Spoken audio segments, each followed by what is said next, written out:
Welcome student, Vidyasagar university compulsory ইংরেজি এইইসি English আমাদের online class যেটা আছে সেটা শুরু হতে চলেছে। তোমরা যারা করতে চাও, সেই ক্লাসটা অ্যাটেন্ড করতে চাও বা এই জার্নিটা আমার সাথে শুরু করতে চাও, তারা অতি অবশ্যই আমার নাম্বারে তোমরা কল করতে পারো বা হোয়াটসঅ্যাপ করতে পারো। ডিটেলস যা কিছু জানার থাকবে তোমরা সেটা কল করে জেনে নিতে পারো। তো আজকে আমরা আলোচনা করব যে ফর্মাল স্পিকিং এবং ইনফর্মাল স্পিকিং এদের মধ্যে পার্থক্য, অর্থাৎ difference between formal and informal speaking. এটা 5 মার্কসের জন্য কোশ্চেন পড়বে। এইসি ইংলিশ আমি আগেও বলেছি, বারবার বলছি, এটা সবার জন্য পড়তে হবে, অনার্স পাস সবার জন্য। তো যাই হোক, ফর্মাল স্পিকিং এবং ইনফর্মাল স্পিকিংয়ের মধ্যে পার্থক্য দেখে নাও। প্রথমে ফর্মাল স্পিকিং বলছি, ইট ইজ ইউজড অফিসিয়ালি, অর্থাৎ ফর্মাল স্পিকিং অফিসিয়ালি ইউজ হয়ে থাকে। ইনফর্মাল স্পিকিংটা কি না, যে কথাবার্তাগুলো আমরা আমাদের ব্যক্তিগত জীবনে বা বাড়িতে বলে থাকি সেটা হচ্ছে ইনফর্মাল স্পিকিং। ঠিক আছে, অর্থাৎ অফিসের কথাবার্তা বাড়ির কথাবার্তা দুটো আলাদা হবে, বুঝতেই পারছো। এরপর কি হয়েছে দেখো, যে এরপর নেক্সট হচ্ছে formal or official language used here. এখানে কি হবে, ফর্মাল এবং অফিসিয়াল ল্যাঙ্গুয়েজটাই কিন্তু ব্যবহার করা হবে।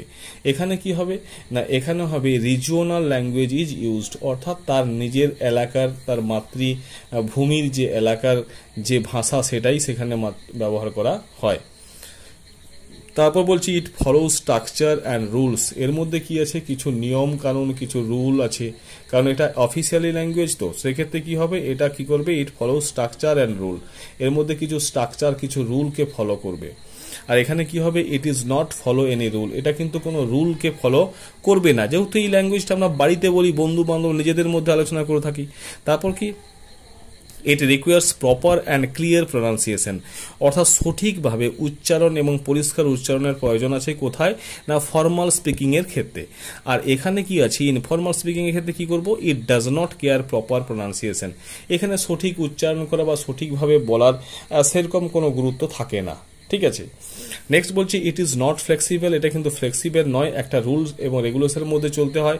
ইট ইজ ফ্লেক্সিবল, অর্থাৎ কিনা এটাকে আমি আমার নিজের মতো করে যেভাবে পারি সেভাবেই বলতে পারি, জাস্ট বোঝাতে পারলেই হলো। এরপর কি আছে, it is free from emotion and personal feeling, অর্থাৎ ফর্মাল স্পিকিংয়ের মধ্যে যেখানে ব্যক্তিগত কোনো আবেগ বা ব্যক্তিগত কোনো অনুভূতির কোনো জায়গা নেই, কিন্তু ইনফর্মাল স্পিকিং এর ক্ষেত্রে কি হবে না, it is full of emotion and personal, অর্থাৎ এখানে কিন্তু ফুল অফ ইমোশন, আবেগ থাকবে এবং সেটা ব্যক্তিগত পর্যায়ের থাকবে। এরপর আমরা কি করব না, এরপর নেক্সট আছে it is used in offices, institutions and presentation, অর্থাৎ এই ফর্মাল স্পিকিংটা পুরোটাই কিন্তু অফিসিয়াল ল্যাঙ্গুয়েজ, যেটা ব্যবহার করা হয়ে থাকে অফিসে, বিভিন্ন ধরনের প্রতিষ্ঠানে, শিক্ষাগত প্রতিষ্ঠান হতে পারে বা কোনো অফিসিয়াল ক্ষেত্রে হতে পারে। আর কি হচ্ছে না, কোনো প্রেজেন্টেশন, অর্থাৎ কোম্পানির কোনো প্রেজেন্টেশন দেওয়ার ক্ষেত্রেও কিন্তু আমরা এই ফর্মাল স্পিকিংটাকে ইউজ করে থাকি। আর কি আছে না, ইনফর্মাল স্পিকিং ক্ষেত্রে কি বলবো না, it is used in our personal day to day life with friends and families. এবং এই যে ইনফর্মাল স্পিকিং, সেটা আমরা আমাদের ব্যক্তিগত জীবনে, বন্ধু বান্ধবদের ক্ষেত্রে এবং পরিবারের লোকেদের ক্ষেত্রে এই কথাগুলো আমরা ব্যবহার করে থাকি। ঠিক আছে, তো নেক্সট আছে কি, নেক্সট মাই ডিয়ার স্টুডেন্ট দেখে নাও। পরের যে ডিফারেন্স আছে সেটা হচ্ছে অ্যাক্টিভ লিসেনিং এবং প্যাসিভ লিসেনিং। অ্যাক্টিভ লিসেনিং এবং প্যাসিভ লিসেনিং এদের মধ্যে ডিফারেন্স, এটাও কিন্তু তোমার 5 মার্কসের কোশ্চেন। এটাও তোমাদের 5 মার্কসের কোশ্চেন, অ্যাক্টিভ লিসেনিং এবং প্যাসিভ লিসেনিং। তো সেক্ষেত্রে তোমরা কি করবে, অ্যাক্টিভ লিসেনিং মানে কি, লিসেনিং উইথ কেয়ারফুলনেস, অর্থাৎ যেটা শোনা হবে, লিসেনিং মিনস কি, শোনা, এই শোনাটা কি হবে, কেয়ারফুলনেসের সাথে, খুবই যত্ন সহকারে। আর প্যাসিভটা কি হবে না, লিসেন উইথ কেয়ারলেসনেস, অর্থাৎ যেখানে অতটা গ্রাহ্য করা হয় না, পরোয়া করা হয় না। ঠিক আছে, যেখানে যত্নহীন থাকে মানে যেখানে যত্ন নেওয়াই হয় না, এরকম একটা ব্যাপার। ইট ইজ ইন্টারাক্টিভ, আর এটা কি হবে, it is mechanical. It is interactive, আর এটা হচ্ছে কি না, এটা হচ্ছে মেকানিক্যাল। তারপর বলছে রেসপন্সিং হোয়াইল লিসেনিং, অর্থাৎ যখন আমি শুনি তখন সেটা কি করবো না, রেসপন্স করবো। কোথায়, অ্যাক্টিভ লিসেনিং এর ক্ষেত্রে। প্যাসিভ লিসেনিং ক্ষেত্রে কি আছে না, লিসেনিং উইদাউট রেসপন্সিং, অর্থাৎ সেখানে কোনো রেসপন্স আমি নাও করতে পারি, রেসপন্স করলো না। Listener show interest to express ideas, এই লিজনাররা কি করে না, শো ইন্টারেস্ট, তারা আগ্রহ দেখায়, টু এক্সপ্রেস আইডিয়াস, তাদের যে আইডিয়াগুলো আছে সেই আইডিয়াগুলো প্রকাশ করার ক্ষেত্রে।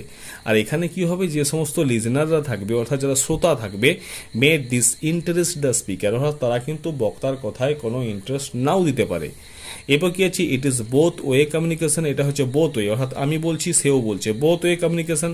কিন্তু it is one way communication, অর্থাৎ সে বলছে একজন বক্তা কিন্তু সেটা আমি শুনছি না, এই যে ব্যাপারটা সেটা হচ্ছে কি ওয়ান ওয়ে কমিউনিকেশন, আর এটা হলো কি both way communication. Presence facial expression, এখানে কি হবে না উপস্থিতি থাকবে এবং সেটা মৌখিক একটা এক্সপ্রেশন বা ভাব প্রকাশ পাবে। এখানে কি হবে, কেয়ারলেসনেস থাকবে, লুকিং হেয়ার অ্যান্ড দেয়ার, এখানে সেখানে তাকাবে, ঠিক আছে, শোয়িং লেস ইন্টারেস্ট, সে আগ্রহী দেখাবে না শুনতে, আর কিনা বিং সাইলেন্ট, এবং সে নীরব থাকবে, তার কারণ কি তার তো ওই ব্যাপারে কোনো আগ্রহই নেই। Next, communications is clear through interaction, এবং কি না এই কমিউনিকেশনটা কি হবে, পরিষ্কার হবে, ক্লিয়ার হবে, ইন্টারাকশন অর্থাৎ কথাবার্তা আলাপ আলোচনার মধ্য দিয়ে। আর এখানে কি হবে না, communication is not clear all time, অর্থাৎ এইখানে কমিউনিকেশনটা কিন্তু সবসময় ক্লিয়ার হবে না, পরিষ্কার হবেই না। তারপর দেখো, কমিউনিকেশন বিকাম সাকসেসফুল, এখানে যে আমাদের অ্যাক্টিভ লিসেনিং এর ক্ষেত্রে কি হচ্ছে না, কমিউনিকেশনটা সাকসেসফুল হয়, অর্থাৎ কানেকশনটা বা যোগাযোগটা সাকসেসফুল হয়। আর এখানে কিন্তু communication does not succeeded all time, এটা কিন্তু সব সময় যে এটা সফল হবে এরকম কিন্তু ব্যাপার স্যাপার নেই। তো মাই ডিয়ার স্টুডেন্ট, এই দুটো আমরা ডিফারেন্স আলোচনা করলাম, এগুলো 5 মার্কসের ক্ষেত্রে খুব ইম্পর্টেন্ট কোশ্চেন, 5 মার্কসের জন্য তোমরা এগুলোকে এখন থেকে তৈরি করতে পারো। আর তোমরা যারা ফার্স্ট সেমিস্টারের জন্য এইসি ইংলিশ জার্নিটা আমার সাথে শুরু করতে চাও, একদম দেরি না করে তোমরা আমার সাথে কন্ট্যাক্ট করতে পারো। আর অতি অবশ্যই চ্যানেলটাকে লাইক করো, সাবস্ক্রাইব করো, বন্ধুদের মধ্যে শেয়ার করো। Thank you.